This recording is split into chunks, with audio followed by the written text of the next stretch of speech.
So I'm pleased to welcome everybody to the webinar today. This is the TNFD UK Consultation Group's Q1 webinar. My name is Charlie Dixon, and I'm an Associate Director at the Green Finance Institute and also head up market engagement in the UK for the TNFD and run the TNFD UK Consultation Group.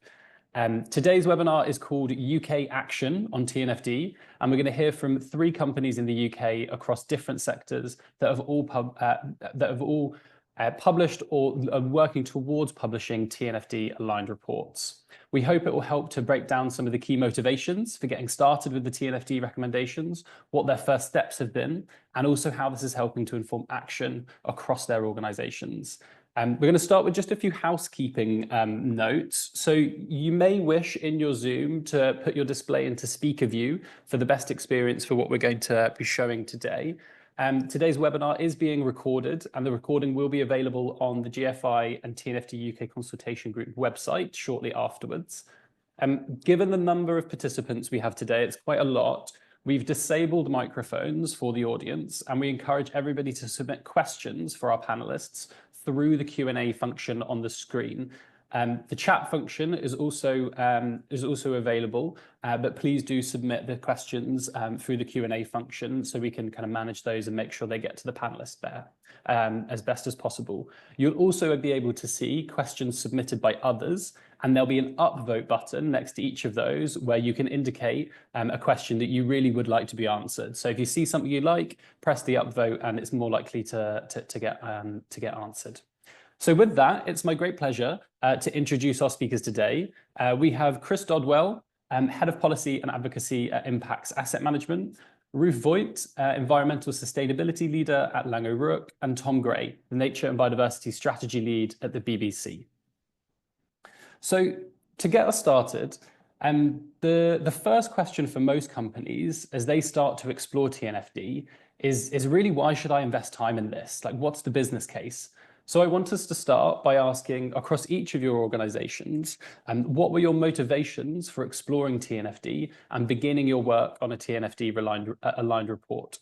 And as you do, it would be really helpful if you could provide just a brief overview of your business's key activities as well, for those in the audience who might not be aware. Chris, let's start with you. Great. Thanks very much, Charlie, and thanks very much for inviting us to participate in this. I'll start off just by talking a bit about Impacts. So Impacts is a specialist asset manager focused on opportunities arising from the transition to a more sustainable economy. So we've been around for about 25 years. We manage around 30 billion assets under management, which is basically largely institutional investors' money. So we are, I guess, as you can probably tell from that introduction, the topics of nature-related risk, environmental solutions, that is at the heart of what Impacts does. So TNFD for us was not really the driver for activity, but it's more been an enabler for us to think about how best to do our reporting on these issues. So we have been investing in environmental solutions, including a number of things that have a positive impact on nature. As it were, sort of nature-related opportunities for many, many years. And also we have always been very careful to consider that environmental risks are material to our investment. So once we start to invest in a company, we're always looking at what impact is that company going to have. We have a rigorous process to get through the kind of become on our A list of companies that we'll actually invest in. So we kick the tires really hard on what impact a company is having, but we regard these as material financial risks. So it then becomes part of our risk management process, and that includes engaging with companies to make sure that they're managing nature-related and other environmental risks and improving how they reduce their impacts on nature and other issues. So a lot of this, people familiar with the TNFD framework will be going, oh yeah, I can see that that's things that TNFD would require you to do. So as a result, when TNFD was just a sort of twinkle in Global Canopy's eye, we got involved in the informal working group that drew up the terms of reference for the Taskforce. That really made us start to focus on nature as a more specific subset of those risks, which then drove us to kind of produce a position that we put out on our website around how we deal with nature and in particular deforestation related risks.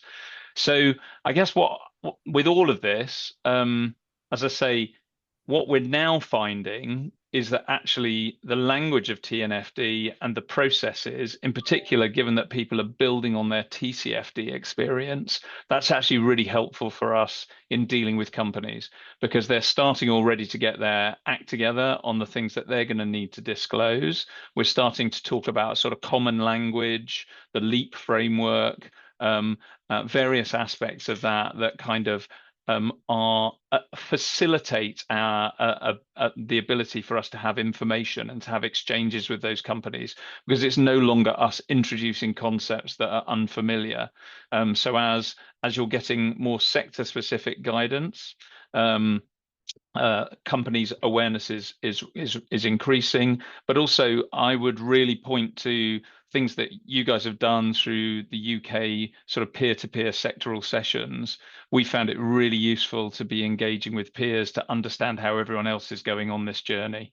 So yeah, hopefully that explains its relevance to us and kind of what we've learned so far. Perfect. Really helpful, Chris. Thank you.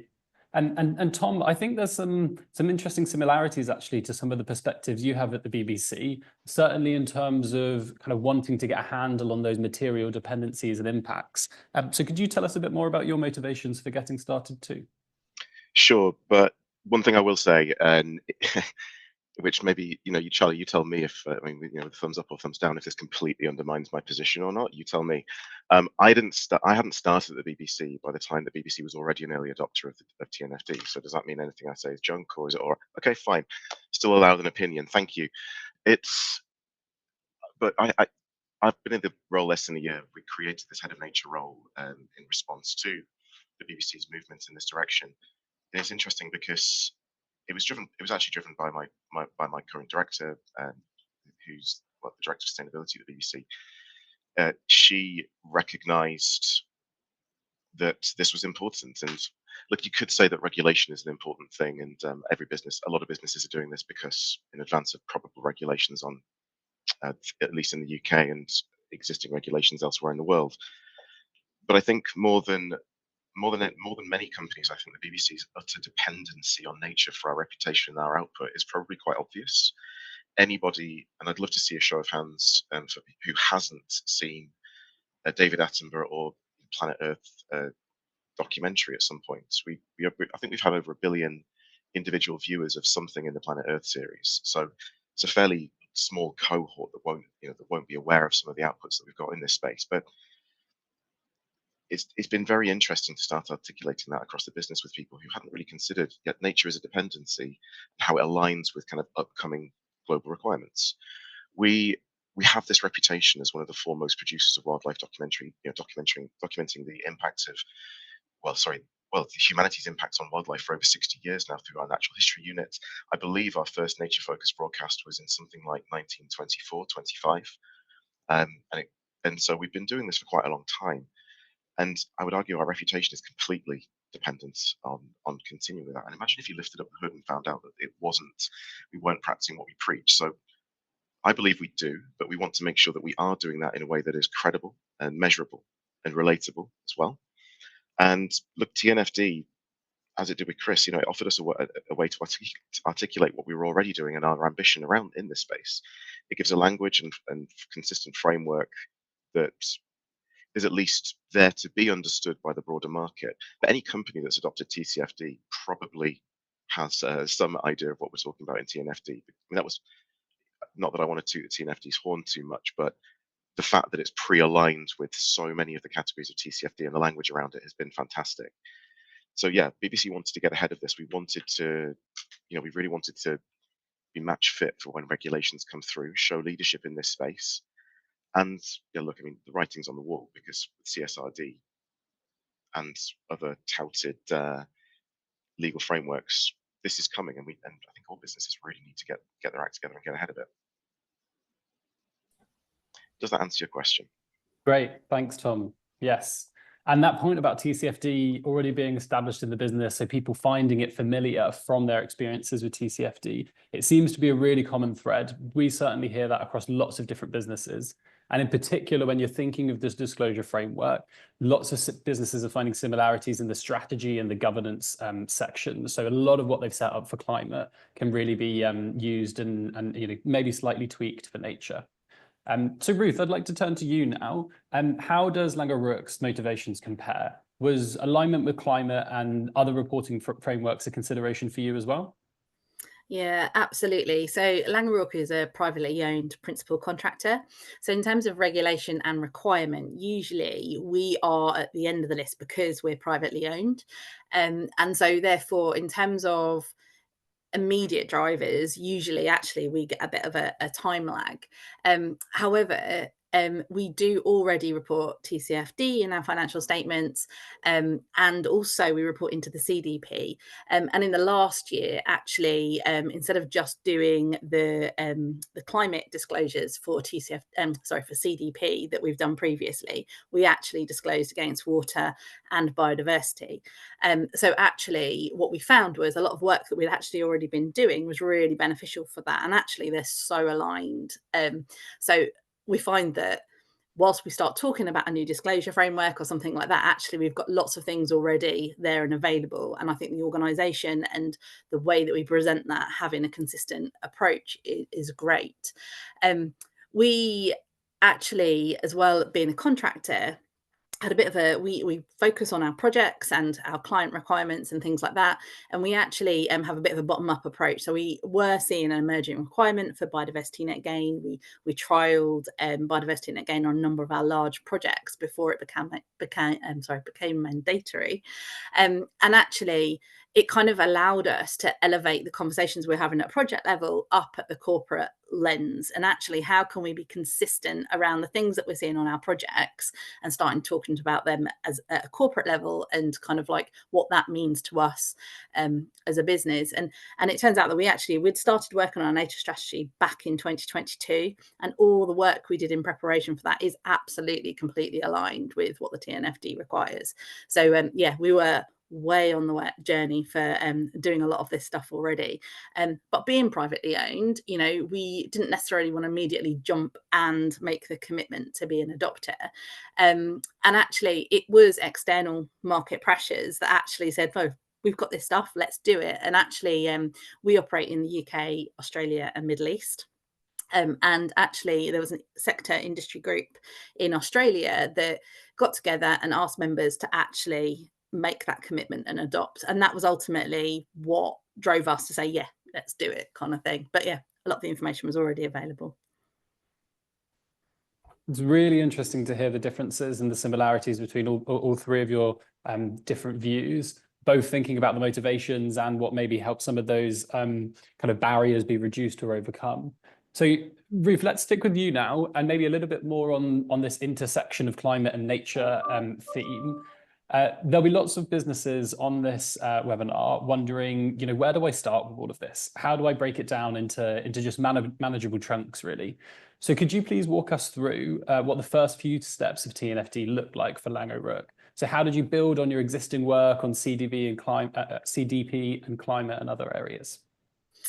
Yeah, so we actually employed a consultant to help support us with those initial moves. What do we do first? Where do we start?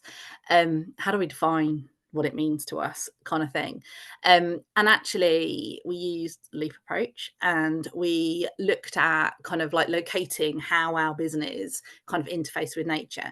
And we looked at two lenses, really. We looked at our direct operations, and we also, that's kind of like our projects, our facilities, including our manufacturing facilities, but then also our value chain. And kind of like, it was very similar to our scope 1, 2, 3 kind of approach that we have, like what's direct, what's indirect. So using that same kind of mindset and thinking, and we were like, how can we do effectively a materiality assessment? And we looked initially at kind of like cost-based data and what were the key commodities, certainly in terms of our value chain, in terms of the things that we were buying, the things that we were using in our everyday kind of operations. And actually what we did was looked at like I say, there's direct operations. So kind of like, you know, what were we interfacing with on every day in our facilities and our locations. But then actually when we looked at the value chain, we chose 7 key commodities. 5 of those were based on spend, and they were things like steel, aggregate, timber, copper, concrete. And then we chose 2 others, which I guess you could say were a little bit wildcardy. So PPE, because we knew the apparel sector had done a lot of work in this area, and we thought, hey, what can we learn from that in terms of maturity of our value chain?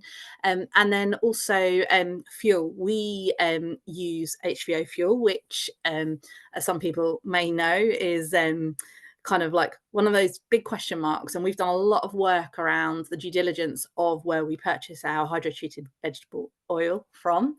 And actually, but we were concerned, what was the impact on nature through that decision that we've made for climate reasons? And so those 2 we chose that weren't necessarily based on spend, but that we thought might have material impacts. So we started there, and we used freely available software packages and stuff like that to start to analyze those associated impacts and dependencies. And we kind of drew those out into kind of like key themes. So like, for example, our key impact drivers were terrestrial ecosystem change, so that land use change, water use, greenhouse gas emissions and pollutants. So no surprises to us, if I'm honest, but it gave us those areas of focus. And equally, like, you know, what were we dependent on? Every single kind of extracted material we use in its processing and stuff was highly dependent on water. So it just really showed us what was important, what did we need to focus on. And the other key thing that was really interesting for us was that change on location. So we'd always measured maybe consumption, or maybe even like the incidents that we have and things, and the potential for pollution, but we'd never really thought about it on, and where is that impact located, and therefore what does that mean, kind of thing. So it allowed us to extend the thinking we were already doing as to where we went next with things. So they were our first steps. Perfect. Thanks, Ruth. And really interesting hearing what you're saying around, you know, those high-risk commodities that you found within the supply chain. You know, they're not necessarily huge surprises. They're things you already knew about. That's certainly what we hear from a lot of corporates, in that this is really a process of building the evidence base and then being able to communicate it out externally, and having that kind of rigor of the process, really. And then maybe there's 20–30% that are new things that haven't been thought about before. Really helpful. I just want to remind everybody on the webinar, if you do have questions as we go through, please do pop them into the Q&A function, and we'll come to them at the end of the panel. So Chris, let's come back to you now. How does this compare with Impax's journey? So what were your first steps, and was there anything that surprised you after you got started? Yeah, so I'll talk about I guess the way we started was in becoming bolder about saying things publicly around what we were doing on nature. So we sort of wrote down this impacts policy on nature-related risks, which included how we would identify those during the investment process. As I was saying, think about more detail around how you start to assess nature-related risks, and then how you engage with companies around management, but also work that we were doing on policy advocacy. So we've kind of got that written down. It includes a governance sort of structure, and that kind of felt like it was just, we were getting so many inquiries about what we were doing on this that we thought, well, let's just put something in the public domain. So I'm sure a lot of that will kind of be in our TNFD report when we come to it. I think in terms of the thing that surprised us was, when we first started looking at this, we were definitely thinking, hang on, this could be an investment opportunity. Maybe we'll sort of launch a kind of biodiversity or nature-related fund. But what we discovered was that actually we were already investing in many companies that were kind of providing the types of solutions that are now seen that you crop up in these other funds. So in particular, the way that we approached that was thinking about the 5 drivers of biodiversity loss, that are picked up in the UN report, which is land use change, direct exploitation of organisms like overfishing, climate change, pollution, invasive non-native species. And we basically found that we were investing in companies already that were mitigating those aspects.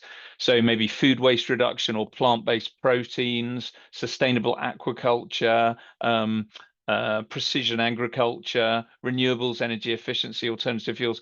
And then on the pollution side, lots of things that we kind of hadn't really been flagging through TCFD, but were water treatment, soil remediation, circular economy. So we basically had an entire swathe of sort of biodiversity focused investing. And we've now started scoring our investment strategies against that. So one of ours, we think we've tiered the relative level of contribution that the strategies are making to those 5 drivers, and we've published some of the results around that. So what we decided was, actually, if we launched a nature product, it probably wouldn't be a strategic thing to be doing because we were already investing in those companies anyway. What we should be doing is telling the world that we're doing this. So we've kind of taken advantage of that opportunity to put out some materials around that.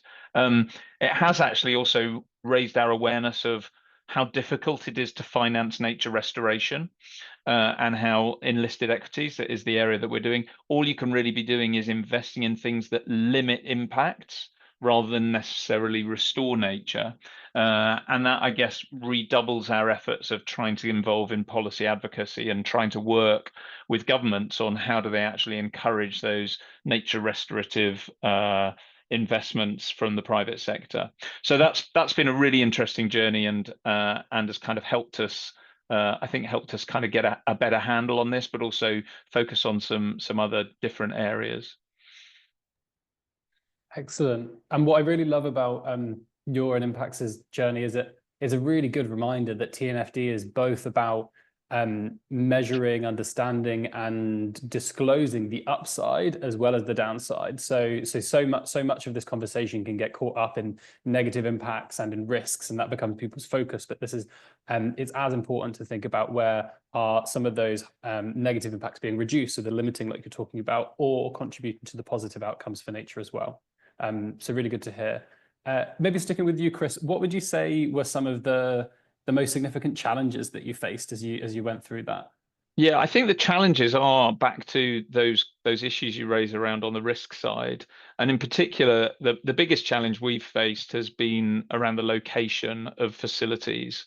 This is something that we've been raising in the context of TCFD and physical climate risk for a number of years. We pushed very hard in the US for the SEC to include this physical location information in their SEC rule. Probably won't get implemented now, but they did at least put in some good requirements. And we were really pleased to see TNFD have this as an area of central focus. But the reality is it's just really difficult to get that data.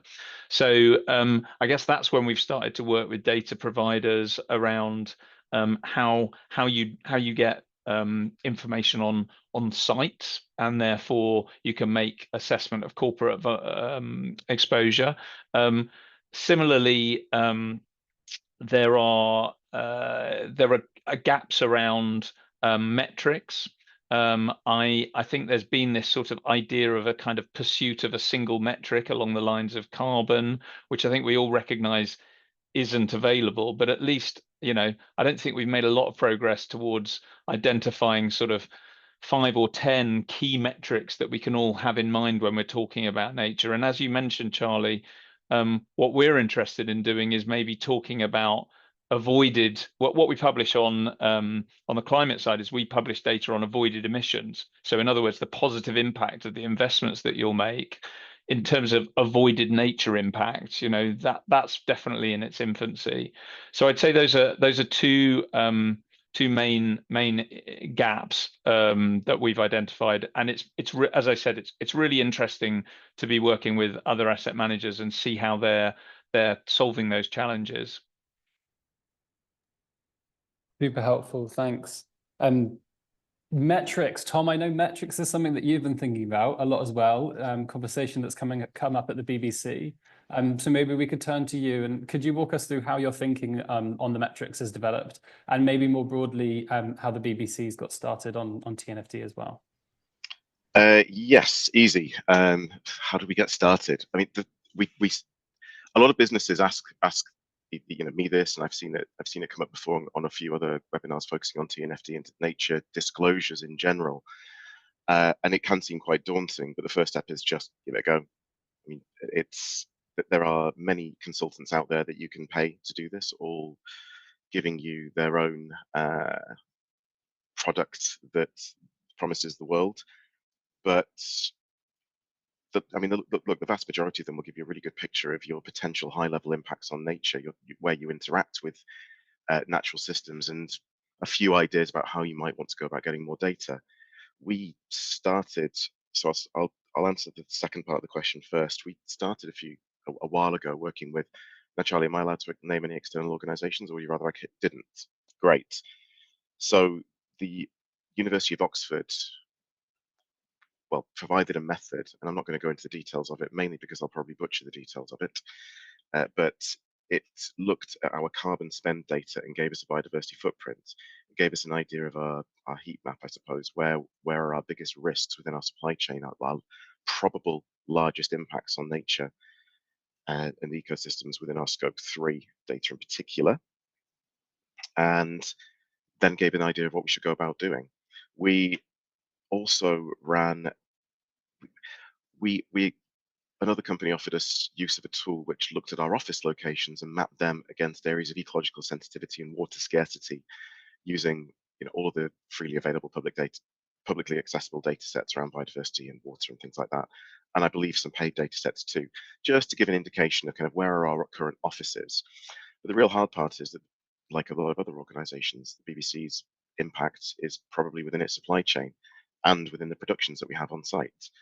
And getting the data for exact locations for productions and then mapping that against these different risks is a fairly complex process, but it's something that we are taking on.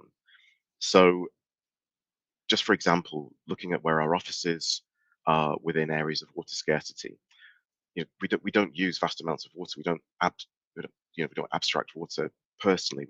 But a lot of our products do. But as far as the BBC itself, what we're looking at is, are there any offices within those areas of water scarcity? Can we start baselining those offices and coming towards sensible ideas around water use and reduction? We're not necessarily going to go down fully the science-based targets initiative for nature route, because it's not quite applicable to all aspects of our business, and we don't want to kind of do something that's not credible. But we are trying to align where we can. And so with our supply chain, we looked at what the University of Oxford gave us for our footprint, and we actually engaged another external organization who I happened to work for, but that wasn't what dictated the choice, I have to say. So Arup, we're working with the nature team at Arup to look at 4 key areas within our supply chain and trying to understand our interactions within these 4 key areas, and then hopefully Arup will, because we're in the roots of this work right now, hopefully we'll get some recommendations about how to go about getting better data and some tangible steps that we can take. And the really interesting thing for us on top of that is that project is also linked with the Natural History Museum. So we're going to try and overlap, I believe, some of the locations of our impacts with the Natural History Museum's Biodiversity Intactness Index data, and then go from there. So just so people are aware, I mean, there is a press release out there, I think. I don't know how much detail it goes into, but we're looking at the impacts of transmission on nature. So our transmission towers, how we get data from where it's created to whatever screen you're using, things that we're utterly dependent on, right? Data storage and cloud computing, which is something I think that all of us are dependent on in some way, shape, or form, though it's kind of a bit harder to get energy data, and particularly water usage data on that. But then the ones that are really particular to us, we're looking at our productions, our independent productions. What are the kind of impacts that we are having, or that we could feasibly be having, and where in the world through our filming locations? Now, we already do, by the way, follow industry frameworks on how to reduce impacts on biodiversity and nature, and sustainability practice, good sustainability practice on site as well. But we're just trying to make sure that we're really, really focusing in on where those key areas could be. And actually, like Ruth, we've moved towards, because diesel has been the standard for decades, right? Diesel generators on site, and we're really moving towards rapidly completely phasing that out and using HVOs, and then where we can, using battery or main supply. And making sure that the transition to that is an equitable one, that we're not actually having unintended consequences as a result too. So I won't go into that in too much detail. But the other one that's really important to the BBC is our franchises and licenses, which it is a category of impact, right? But what it means is the BBC owns a lot of intellectual property that we pass on to third parties, which then funds our commercial wing. So if anybody's heard of Bluey the dog, anybody at all, that is a joint BBC and Australian ABC corporation intellectual property. And so every time you buy a Bluey the dog toy, some money somehow probably gets back to the BBC, right? But so it's really important for us to understand the sourcing of the materials that goes into that and making sure that's sustainably done, and I think most of us will be aware that finding where your cotton's grown is pretty tough. So, but we're really investing in making sure that we are as sustainable and as as positive as we can be on that one. And look, the first part of your question actually referred to metrics, and then just coming back to that, because it'd be rude not to. I really, like I said at the start, there's a lot of people who have got their own tools of this, and there's a lot of advice out there on nature metrics and different ways that you can measure and monitor things. And actually, with the Global Biodiversity Framework talks concluding in Rome last week, there is agreement on a global monitoring framework. So a lot of this, this is subject to change, right? I think that will offer some consistency for a lot of us on monitoring and how we will go about monitoring our impacts on nature. So watch that space. But if anybody's interested, I think if you do a search for Global Biodiversity Framework, monitoring framework, you will find the outline, the headlines of the talks that concluded last week in Rome. But I don't think that we need to waste too much time on worrying too much about metrics as opposed to taking no risk, no regrets actions. So one of the things that we've done is, rather than worrying about looking at a metric to monitor our suppliers, we've brought in a very talented sustainable procurement lead, and she's put together a sustainable supply chain sustainability code of conduct. And for the first time, we've set minimum and higher standards for what we expect anybody who is a substantial supplier to the BBC to adhere to with regard to data collection and provision and respecting nature. So we want people to be telling us where are their interactions with nature, what steps are they taking to reduce their impacts, well, avoid and then reduce. So we're not going to regret doing that. Nudging our suppliers to give us better data on biodiversity in lieu of a monitoring framework or metric isn't a bad idea. So I wouldn't worry too much about the evangelizing over metrics. I really wouldn't. There are some great metrics out there that will be applicable to your business, but for us, I would agree with Chris as well. I mean, focusing on what the key drivers to your business, for the key dependencies for your business and how you interact with biodiversity, maybe hiring in some ecological expertise there. I don't believe that's what Chris said, but that's my opinion. Invest in some ecological expertise to guide you along the first few steps of the way. And I think then the metrics and monitoring frameworks that you need to use really will reveal themselves. They certainly are for us. Excellent, thanks. Ruth, did you want to come in on anything there at all? Yeah, I think I think we're just so similar. I think everyone's going to have very similar journeys. I think build on what you're good at. So supply chain. So when we did our work, we did engage with our supply chain. Our suppliers are at a really early stage of their journeys, and I think it's really key for us to reflect on that and reflect on the experience with carbon and the kind of like impact that's having on our supply chains. We work with a lot of SMEs and BCSEs and things like that actually this is really difficult stuff to capture this data, to interrogate their sourcing and things, and it's like, how can we support people on that journey? And I think it's really critical that as sectors and industries, we come together and we try and have consistency, be that on the way we ask for data, the way that we kind of like collectively know what we're looking for. And as we develop metrics and targets, we collect a lot of data already, and the instance we have, the waste we create, the circular economy initiatives we employ, the water we use and things.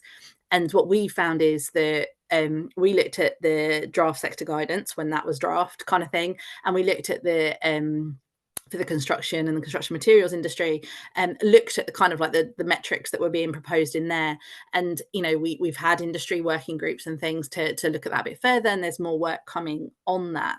And I think that's really critical. If we can all align and say, right, okay, yes, incidents, but by volume, type of contaminant and location of spill kind of thing, let's extend what we're already capturing. Let's use that data set and use that consistently across our sector, so we're asking for the same stuff from our suppliers.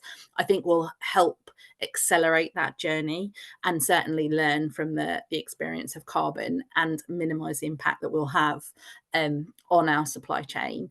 I think there's a real opportunity as well that this is a differentiator for us. We are seeing our clients now ask this in our tenders when we are tendering for work. We're a business that we work on projects kind of thing, and a lot of the things that we do at project level are dictated by our clients.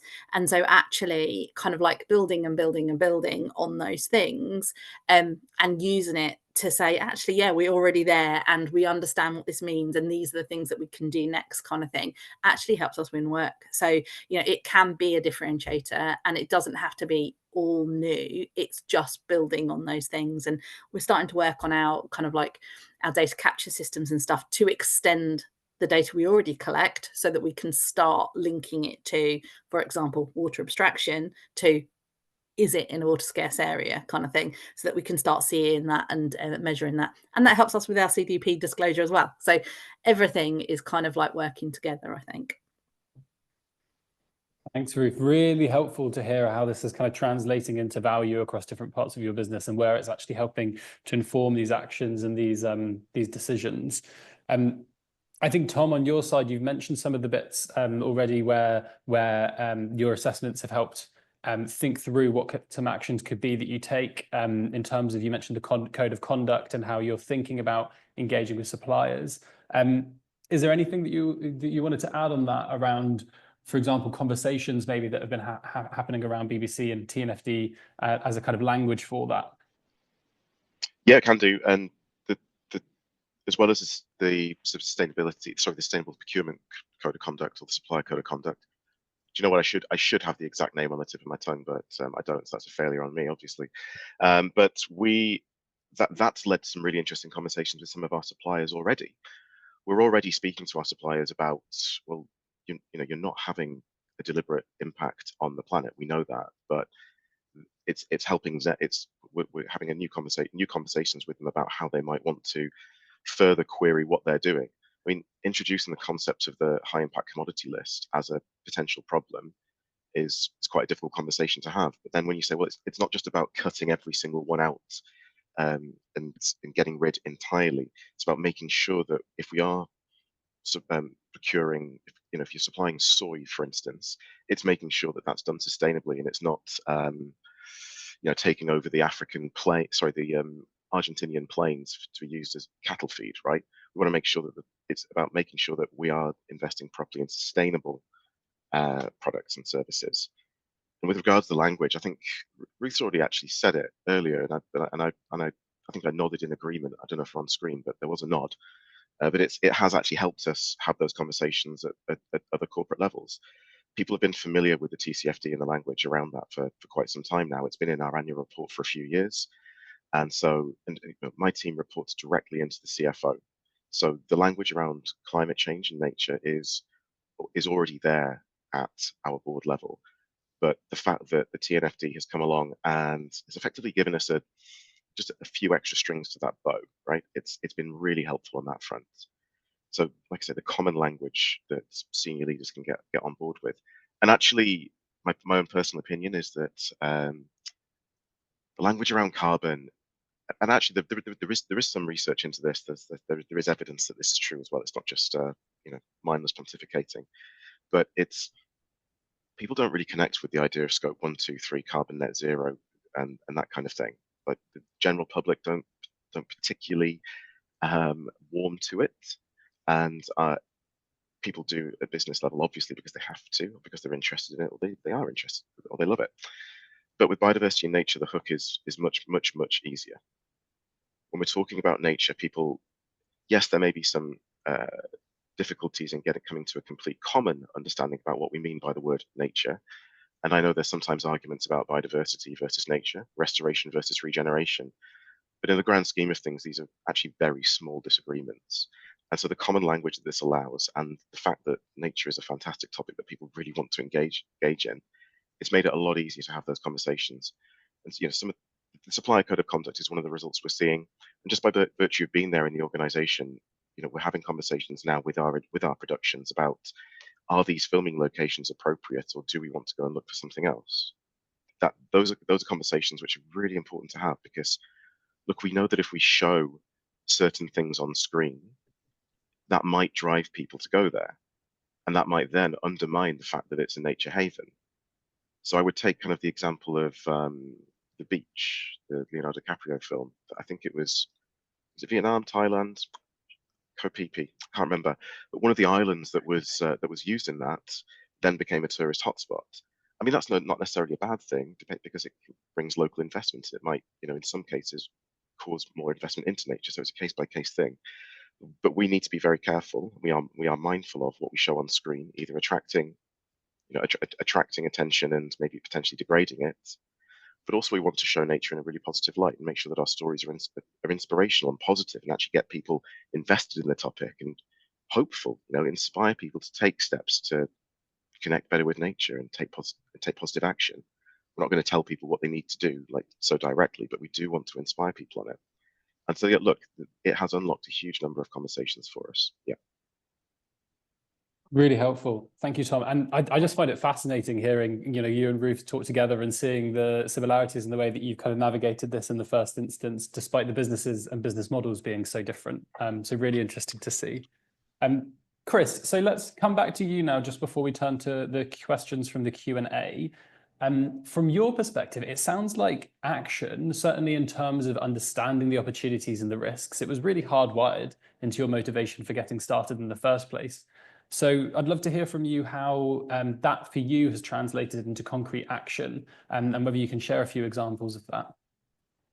Yeah, so thanks, Charlie. I wish I could have something as inspiring as Tom was just talking about there. But in terms of the practicalities of what this kind of more focused impact is having for us, so like others, we're working with a data provider. We're trying to then provide scores for every single stock that we're investing in terms of its impact on nature. We're also trying to form a judgment on how they are managing those risks, and then think around where they're located in terms of the sensitivity. And so now that data is, we have something called the key sustainability indicators that the investment team have access to. So every company that Impacts invests in, we've got that information now sort of live on screens, and as we improve it, we adjust those weightings. So the immediate reaction from that is that what we're doing is we're speaking to all of the companies that are kind of on the high impact area, and we are trying to get more information from them to assess this kind of, I guess it's a sort of it's a hotspot analysis to start with. So we're trying to really understand the impact that they're having, what they're doing to address it, what disclosures they're going to be providing, and how they can sort of undertake better internal research. So that is prompting us to have really in-depth conversations. And I guess the third aspect of it is, and if things, if people don't, the whole aspect of this engagement is if companies don't change, then we will escalate that to either voting against them on a board resolution, or to changing and divesting from them if our assessment of the risk goes too high. But what it's also done is it's made us really take a step back and go, well, what do we really think needs to happen to raise public awareness and to actually address these issues?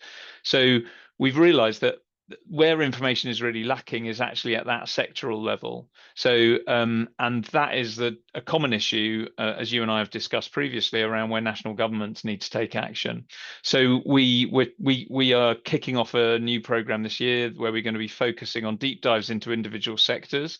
And what we want to do with those sectors is be encouraging governments to set out nature positive sector pathways along the lines that WWF have been recommending, but also then talk to the companies around the so what from those pathways, so that they can really clearly understand both their impact and their dependency.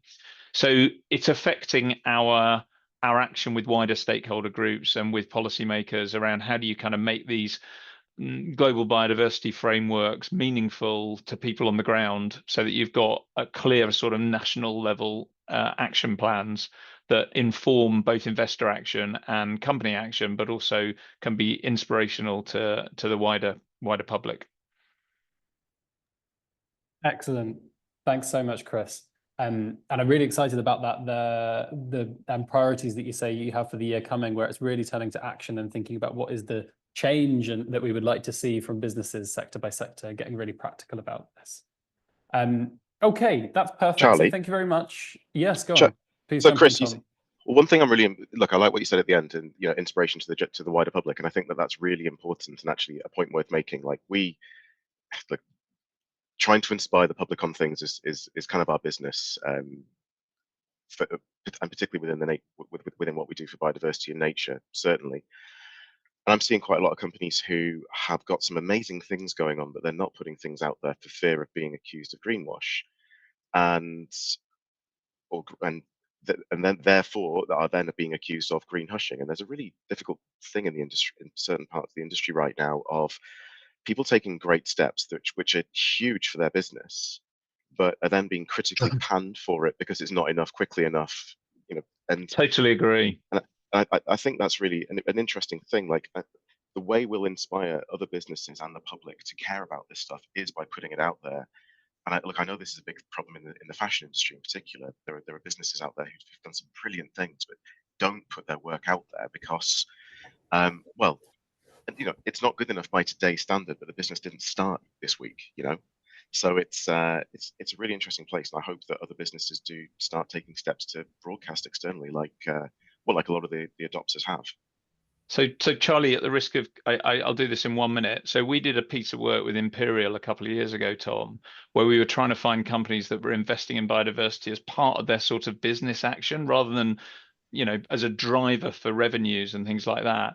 And we discovered they were few and far between, but also even the ones that did it were really nervous talking about it, because there's no sort of acceptable, what sort of claim is acceptable, and how can you then substantiate it? So I think we do need to open this up, and there's great stories out there, but people are a bit afraid to talk about them. So we need to create a sort of safe space for people to be talking about those success stories. Great. Maybe on that subject, I think there's a few questions I see in the Q&A around this. Lots of people interested in the challenges around investing in nature restoration and what might help to unblock that channel, increase investment there. Maybe is that something that you could provide a few thoughts on, Chris? I think it's a bit difficult for me from an impacts perspective, because we're largely investing in listed equities. We've got some private markets investment, but those are generally in sort of renewables, energy storage. Within those, we definitely are trying to minimize our kind of nature footprint. But what you're generally seeing in terms of, say, rewilding or those sorts of schemes, you generally see those as being done with private finance. We've just seen this example of, purchase of your Scottish Highlands again, and kind of rewilding projects up there. What I do think is interesting is not offsetting projects, but I think when they're sort of insetting projects where companies are looking at how to address sustainability within their supply chain in order to make those more resilient. So you can see some really interesting ideas around regenerative agriculture through some food companies. I think the food sector is a really interesting space to look at for that, because what they want to do is make sure that they're not responsible for any further deforestation, and that requires their sort of smallholder farmers to be improving their the projects that they're doing on the ground in say the global south. So that would be, but I do think it's a challenge. But I think it's a challenge that has to be recognised by governments as well, as how we fill this sort of gap on nature finance is going to be very different from what we've done on climate, where actually basically nature does better when it's left on its own. So what we've got to do is make better use of the pieces that were already have already been converted. So I think it's a different challenge rather than coming up with new solutions that have revenue generating in their own right, like we are doing on climate. Great, thanks, Chris. And that point on kind of insetting and the reasons why you might invest in nature restoration, I think that's going to be a really big theme and narrative over the next year, a real focus on how can nature restoration help to build resilience and build back growth in a lot of different industries that are really dependent on their local ecosystems. Okay, let's take another question. So riffing off a lot of discussion we had earlier on metrics, there's one that says, would panel participants agree that developing a metrics and targets is not a priority at present? Anybody feel invigorated and inspired to take that? I can say something. I think so when we first started looking at nature, there are lots of things going on, and kind of we looked at kind of setting, I guess, headline targets and things. So we looked at kind of like nature positive and couldn't be comfortable about what that meant for us and things like that. So we're like, we're just not ready to go there. We're not ready to understand what that means to us in that kind of level of detail and things. Equally, because we do a lot of work on project sites that obviously have planning permission and therefore mandatory biodiversity net gain. And when we first started looking at this, it was prior to the mandate, but still something that we knew was coming down the line. So again, avoided kind of like headline targets like that. So where we've gone with this is, and we do want to start measuring certain things, is around kind of finding the language around what nature means for us as a business, and then how might we measure that impact. And like I said before, looking at what we already collect and how we can make that meaningful in terms of what we're doing. But at the same time, you know, when we do our first TNFD disclosure, we aren't ready yet to go on the metrics and targets. And the reason we're not doing that is because we want to go slow with the rest of our industry to make sure that we're not doing something, our competitors doing something completely different, and then that leads to that big supply chain burden kind of thing. So we almost want to go slow to go fast kind of thing, and just use what we've already got just to change behaviors, to raise awareness, and almost get to a point of maturity where it means something sooner, I guess, is our view. So I think we want to do something in the short term, but we don't want to jump to a big headline that doesn't mean anything and isn't helpful.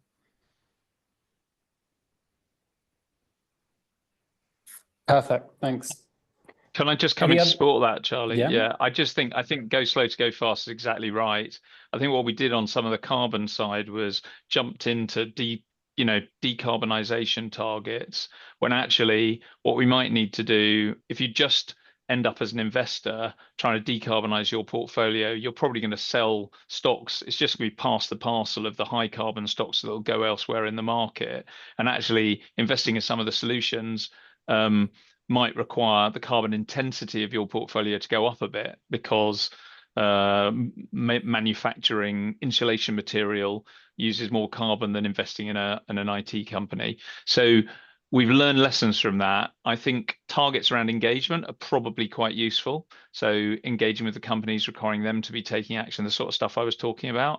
But I think we should hold off imposing other targets. Metrics, I'm really keen on us having a sort of sandpit approach where we try lots of different things and we exchange details about what's worked in order to kind of be decision useful, again, rather than nailing our colors to a particular mast at the get-go. I think some of that sentiment you can also see reflected in some of the TNFD reports that we've seen published to date. So we've got just over 100 now in the public domain. And the typical route that companies are taking is to do their overall materiality assessment, pick their 1, 2, 3 hotspots, and then move straight to the action plan. So what are we actually going to do about it? Where can we begin to actually address some of those impacts and dependencies, rather than waiting until we have the perfect granular data and all of the location, supply chain relationships, all of those things. So there's a similarity there in terms of where are we going to have the most action without waiting for everything to look perfect. I'm going to move us on to another question. So a lot of interest in this, the most upvoted by quite a margin. People clearly very interested in CSRD and what's happening here. So the question is, does the recent EU omnibus package make it more or less likely, perhaps, that companies and investors will disclose against TNFD? So I guess, Ruth, Tom, you could answer from your kind of own organization's perspectives. Chris, you could also maybe give us a little view from your investees. Anyone want to jump in on that? Yeah, it's a really difficult one. We're not in scope for CRSD, so actually it's not a driver for us anyway, so it doesn't really impact our decision making currently. And look, we're the same, so no comment. Okay, over to me then. Over to you, Chris. Well, so I mean, the classic piece of EU legislation in terms of it kind of goes for overreach with a long tail of reporting that was going to impose additional requirements on people that were responsible for a small part of the problem. The question is how far things rush over to the other side of the boat. So I still think that, you know, investors, from an investor perspective, we can push and ask for the information. But again, it's more about there being real clarity around what the right amount of information is, so we can make proper decisions on the back of it. So I would say that's probably where we are at the moment, is around establishing norms of reporting and what useful looks like, rather than just getting loads and loads of data that you never use. And a lot of the information that was coming through SFDR was, quite frankly, sort of not particularly helpful information, and reported for compliance sake. So I'd almost rather take a beat and we work out what good looks like, and then regulation can we can push again for regulation focused on that. So I think it's not as bad as some people are reacting to. Thanks, really helpful, Chris. And I guess, to be honest, I mean, reflecting on Ruth and Tom's answers before as well, it shows you, short and sweet, but it shows you that CSRD and regulation isn't the driver for everybody. There are other reasons that people are in the game. Certainly, from the conversations that we have as the UK Consultation Group with companies across all different sectors in the UK, the number one reason we hear companies exploring this and upskilling on TNFD is because the requests are coming through from their investors. So the investors want to know, you know, are you developing a nature strategy? Have you started thinking about nature-related risk frameworks? And are you moving towards TNFD disclosure? And so that's going to still be there regardless of what happens with the EU omnibus package. So that brings us towards the end. We've got 1 minute left on the clock, so we will wrap up now. So thank you so much to each of our panelists. I hope you found it helpful to have a bit of a look under the hood of how these conversations have developed in each of these different organisations and across different sectors in the UK. We've posted a few different links in the chat, which hopefully will be helpful for you. If you haven't signed up to the UK Consultation Group or the TNFD Forum, we'd highly recommend you do so. And you can stay up to date with all of these types of events, webinars, the consultation, the guidance, all of that.